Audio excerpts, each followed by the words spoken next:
पढ़ने गए तो स्कूल से बाहर बैठा दिया। उनके शिक्षक ने जाति पूछकर भेदभाव किया। बालमन के बाबा साहब घर लौटे।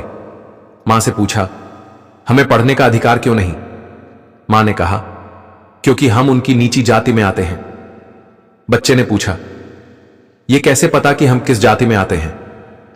मां ने कहा, किसी किताब में लिखा है कि हम सब छोटी जाति से हैं। बच्चे ने कहा, मां, किताब में तो गलत भी लिखा हो सकता है। मुझे मौका मिला तो मैं वो किताब बदल दूंगा और ऐसी किताब लिखूंगा जिसमें इंसान बराबर होगा, कोई छोटा बड़ा नहीं होगा। और उस किताब का नाम है भारत का संविधान। इसीलिए हम अपने पुरखे को याद करते हैं। दोस्तों, अगर इस वीडियो को आप पूरा नहीं देख सकते तो इसे यहीं छोड़ दीजिए, क्योंकि यह वीडियो बाबा साहब को अपना हीरो मानने वाले साथियों के लिए है। जय भीम साथियों, आप देख रहे हैं बाबा साहेब की बातें यूट्यूब चैनल। इस चैनल पर आप पहली बार आए हैं तो सब्सक्राइब जरूर कीजिए, और अगर आपने सब्सक्राइब कर लिया है तो कमेंट्स में जय भीम लिखकर यह जरूर बताइए कि इस वीडियो को आप किस गांव शहर से देख रहे हैं। इस वीडियो को फैलाना जरूरी है ताकि उन लोगों की आंखें खुल जाएं। तो चलो वीडियो शुरू करते हैं। जिसे स्कूल से बाहर बिठाया गया, उसने 32 डिग्रियां हासिल की, विदेश में पढ़ाई की, 4 PhD की। जब वह गांव गए और लोगों ने उनके नाम के पहले लगे डॉक्टर को देखा तो दवा पूछने लगे, तो उन्होंने कहा, मैं इस शरीर की बीमारी का डॉक्टर नहीं हूं, मैं समाज की बीमारी का इलाज करता हूं, इसलिए मैं डॉक्टर ऑफ फिलॉसफी हूं।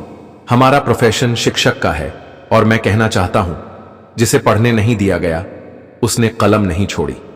22 डिग्रियां, 4 PhD और एक भी डिग्री फर्जी नहीं थी। सब डिग्रियां ओरिजिनल थीं। जब संविधान की ड्राफ्टिंग कमेटी का चेयरमैन चुना जा रहा था तो कई लोग कहते हैं कि एहसान किया गया, पर हकीकत यह है कि पूरे मुल्क में बाबा साहब से ज्यादा योग्य और हुनरमंद कोई था ही नहीं। मैं गया हूं बड़ौदा के सयाजी बाग, जहां बाबा साहब नौकरी करने गए थे। ऑफिसर रैंक की नौकरी थी, मगर चपरासी फाइल फेंक देता था, पीने का पानी अलग था। इतना अपमान, इतनी जलालत, रहने का घर तक नहीं दिया गया। जाति देखकर भेदभाव हुआ। टूट गए बाबा साहब। ट्रेन पकड़ने स्टेशन पहुंचे, वहीं बैठकर रोए। आज उस जगह को संकल्प भूमि कहा जाता है। अगर वो चाहते तो विदेश में शानदार नौकरी कर सकते थे, लेकिन वो भागने वाले नहीं थे, वो बदलने वाले थे। उन्होंने संकल्प लिया, अगर मेरे साथ इतना भेदभाव हुआ तो मेरे समाज के साथ कितना होता होगा। यही संकल्प संविधान तक की यात्रा में बदल गया। भारत आजाद हुआ तो बाबा साहब को मिटाने की कोशिश की गई। उनकी रचनाएं 1980 के आसपास छपीं।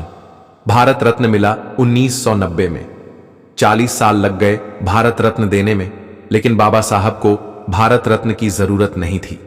वो अपनी काबिलियत से विश्व रत्न बन चुके थे।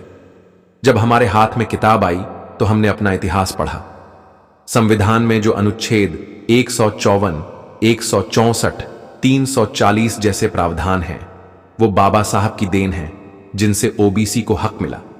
हिंदू कोड बिल, मातृत्व अवकाश, ट्रेड यूनियन, ग्रेच्युटी, महिला अधिकार, इन सब का जिक्र भी बाबा साहब के बिना अधूरा है। उन्होंने अपने जीवन में 3 गुरु माने, तथागत बुद्ध, महात्मा कबीर और महात्मा ज्योतिराव फुले। इनसे कभी मिले नहीं, लेकिन विचारों से जुड़ गए।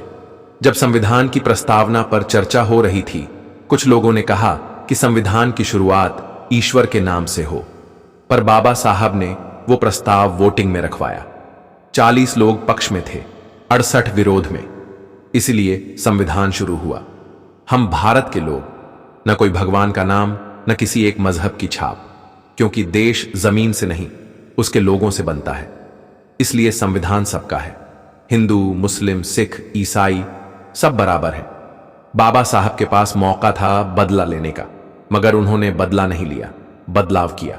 उनके पास अगर मनुस्मृति के बदले कुछ लिखने की शक्ति थी तो उन्होंने लिखा भारत का संविधान।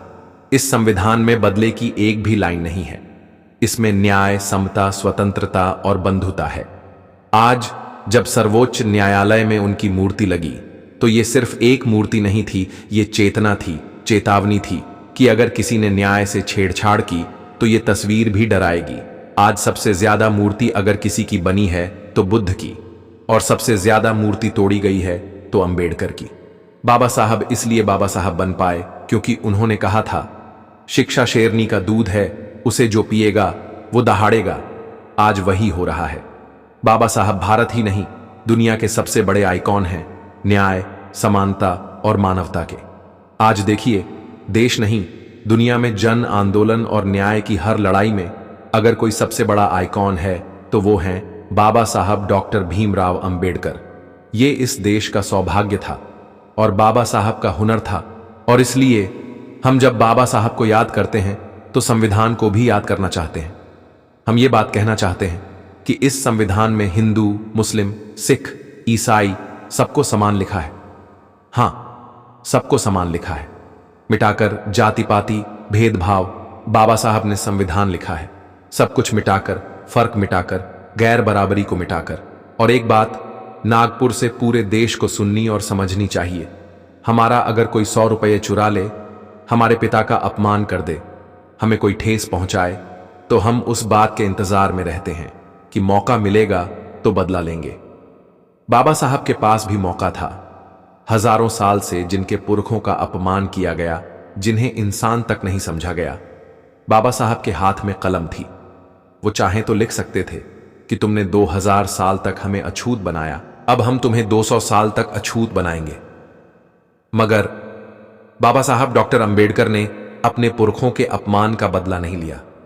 फर्क देखिए उनमें और हम में।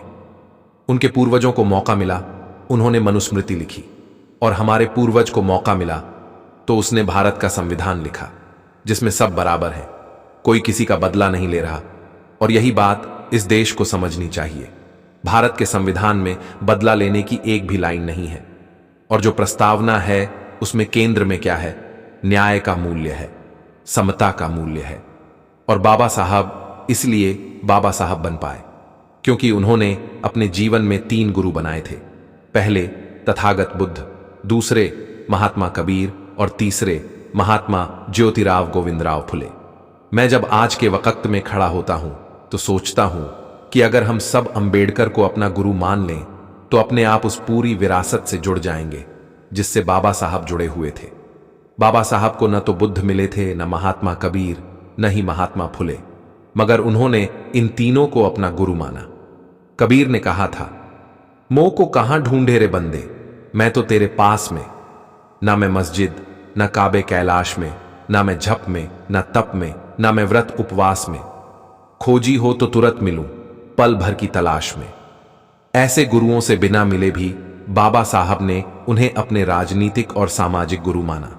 और अब आइए उस ऐतिहासिक क्षण की बात करें जब संविधान की प्रस्तावना पर बहस हो रही थी।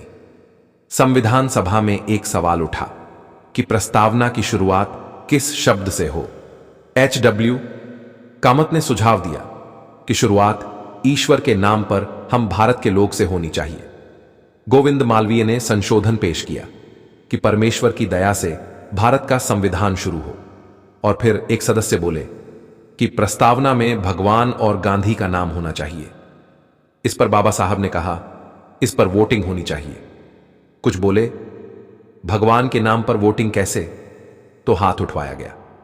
भारत का संविधान भगवान के नाम से शुरू हो, इसके समर्थन में थे 41 लोग, इसके खिलाफ थे 68। और फिर बाबा साहब की चतुराई से संविधान का पहला शब्द बना, हम भारत के लोग, we the people of India. यही शुरुआत है और यही आत्मा है, क्योंकि देश नक्शे की लकीर से नहीं बनता, देश बनता है लोगों से, नागरिकों से। और जैसे ही हम भारत के लोग कहा गया तो तमाम भेद तो वहीं खत्म हो गए। कौन बड़ा कौन छोटा कोई नहीं। और कुछ लोगों ने तो अपने धर्म ग्रंथों में यह तक लिख दिया कि हम मुख से पैदा हुए हैं। कोई पढ़े तो हंसेगा कि इंसान एक तरफ पैदा हुआ, और तुमने खुद को श्रेष्ठ दिखाने के लिए कहा कि हम तो मुख से पैदा हुए हैं। आज देश के प्रधानमंत्री विदेश जाते हैं तो कहते हैं मैं बुद्ध के देश से आया हूं, और जब लौटते हैं तो बुद्ध के खिलाफ युद्ध छेड़ देते हैं। कौन समझेगा ये विरोधाभास? नागपुर बेहतर समझ सकता है, समझदार को इशारा काफी। और देखिए, बाबा साहब की मूर्ति सुप्रीम कोर्ट में लगाने में भी 75 साल लग गए, जबकि वही सुप्रीम कोर्ट था जहां पहले मनु को न्याय का प्रतीक माना गया था। मगर अब उसी स्थान पर बाबा साहब की तस्वीर खड़ी है, जो रात के अंधेरे में भी अन्याय करने वालों को डरा देगी। और यही वजह है कि हमारे पुरखों की मूर्तियों से भी कुछ लोग डरते हैं। दुनिया में सबसे ज्यादा मूर्तियां बनी तथागत बुद्ध की, और सबसे ज्यादा मूर्तियां तोड़ी गईं बाबा साहब अंबेडकर की। यही सच्चाई है, और इसलिए हम we the people of India पर बात करने आए हैं। उन्होंने क्या क्या नहीं सहा, फिर भी सबकी आजादी, सबकी मुक्ति के लिए यह संविधान लिखा। जब भी मैं बाबा साहब के संघर्ष और उनके द्वारा किए गए कार्यों के बारे में सोचता हूं तो मेरा मन गर्व से भर उठता है। उस दौर में जब समाज जातिवाद और छुआछूत की बेड़ियों में जकड़ा हुआ था, बाबा साहब ने न सिर्फ इन बेड़ियों को तोड़ा बल्कि अपनी आत्मशक्ति और ज्ञान से एक नई राह बनाई। सोचिए, एक बच्चा जो अछूत समझा जाता था, जिसके साथ लोग बैठकर खाना नहीं खाते थे, जो स्कूल में अपमान झेलता था, वही बच्चा आगे चलकर विश्व के श्रेष्ठ विश्वविद्यालयों में पढ़ा और भारत का संविधान निर्माता बना। बाबा साहब का जीवन हमें सिखाता है कि अगर इरादे मजबूत हों तो कोई भी बाधा हमें रोक नहीं सकती। 14 अप्रैल 1991 मध्य प्रदेश के महू में एक गरीब दलित परिवार में बाबा साहब का जन्म हुआ। पिता रामजी सकपाल एक सैनिक थे और माता भीमाबाई एक सशक्त महिला।